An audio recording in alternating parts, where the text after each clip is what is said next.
today's project, we're going to take this notebook from Officeworks to create this productivity notebook. Let's make this.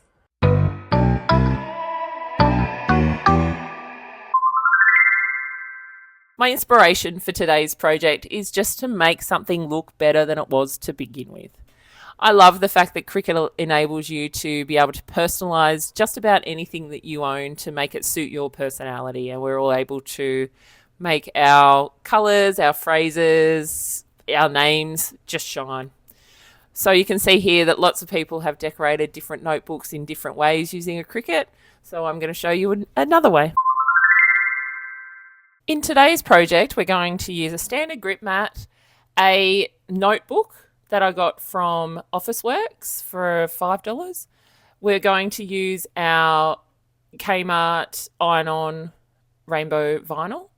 And also we've got our premium vinyl sticker pad paper that I got from Amazon. It's an Embark brand, which is an Australian brand. So we're going to use Design Space for this project today. This is going to be very straightforward. We're going to start with a phrase, we're going to do an offset, and we're going to cut it. So I'm going to go along the same lines as Let's Make This, and I'm going to change this book to Let's Organize This. So I want it to be something that I can start using in my Honey Neats Made This formats. And so I've got a font. It's called, I can't remember what it's called. I thought it was called Retro something, but I think it's called Party Vibes. So I'm going to find the one that says Party Vibes, and it is similar to the font I use for my logos and all of my video headings. And I'm going to then do an offset around that. So the first thing I'm going to do, now that I've put the Party Vibes font in, you can see that it actually is really separated out. So I'm going to change my line space. And sometimes you can click on those arrows, but because it's such a big gap, I'm just going to change it and going to start with a -5 and see how it's done that really quite easily and really straightforward. And then I'm just going to do an offset around that. And I'm going to make the offset, I think a 0.3. I think a 0.1 or a 0.2 is a little bit too small for this project. So I'll start with a 0.3. Yeah, I think this looks good.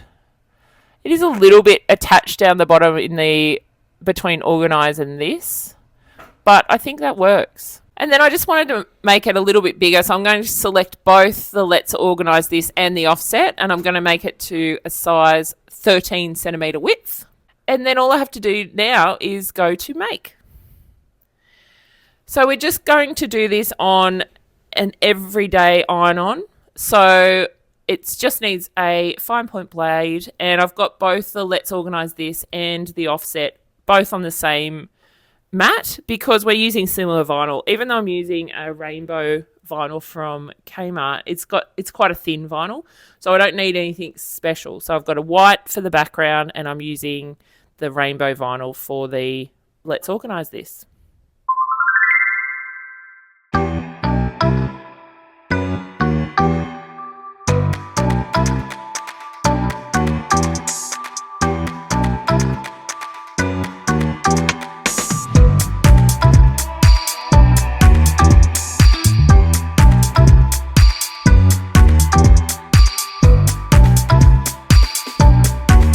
So to put our notebook together, we're just going to iron on our vinyl. So I'm using my Easy Press, which I've got it on the second level.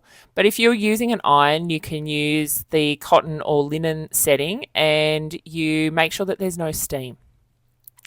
Now, you should always do a preheat of whatever material you're putting your vinyl on. So I've put a little bit of baking paper over the top of this journal, and I've done just a quick iron. I'm doing this for two reasons.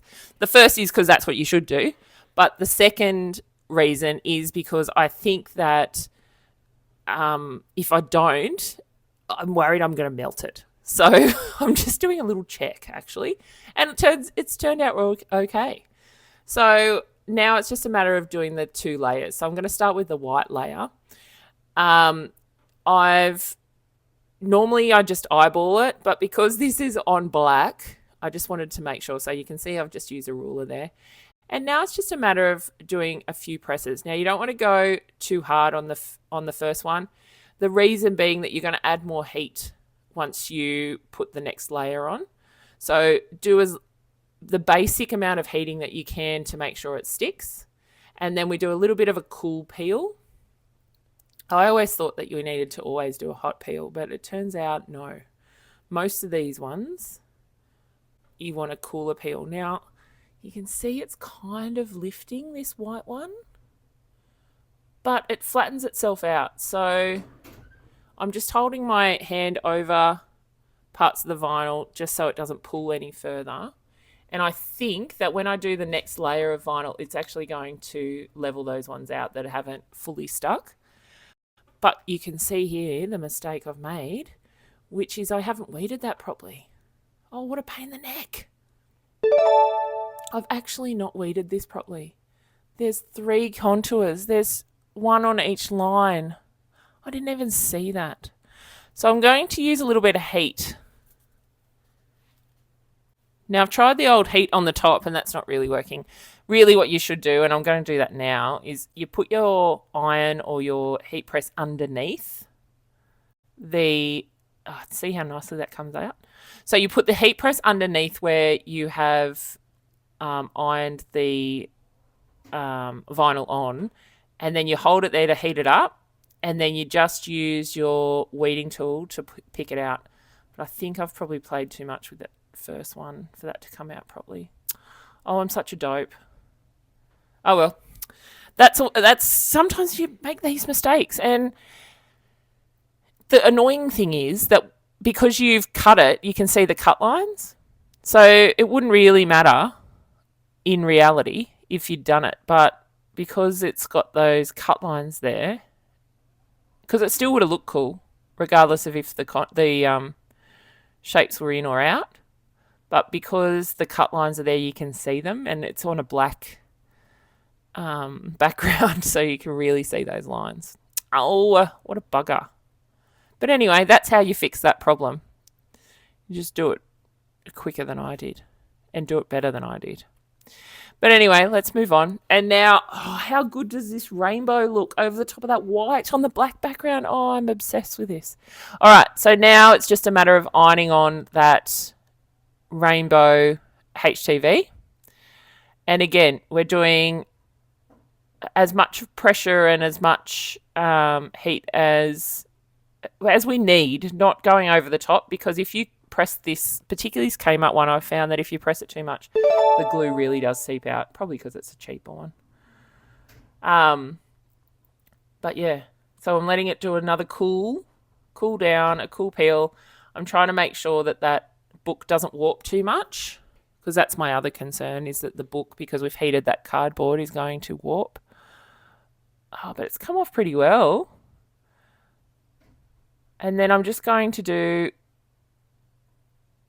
I'm going to try again to see if I can get that top bit out, because it looks so good, and now it's kind of really going to bug me that I've not getting it out. I'm going to keep the iron under there while I pull it out. Maybe that'll help. I always worry I'm going to burn this stuff. See, it's stuck so well. Silly bugger.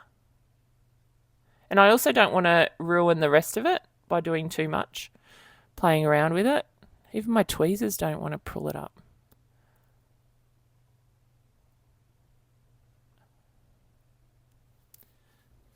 Anyway, I still love it. I think it's great. And that cover's just warped a little, but I think I'm going to try and stretch it out a little bit, and then I'm going to place it upside down when it's cooled down probably. And I'm just going to place it upside down and let the pressure of the rest of the book just flatten it out a bit. How great is this cover? Using the outside of the book as the black component to really make choices about your colours is really important. So make sure that when you're choosing your blanks and things like that you're choosing ones that are suited to the project that you're doing. So that black offsets that white and that rainbow so well.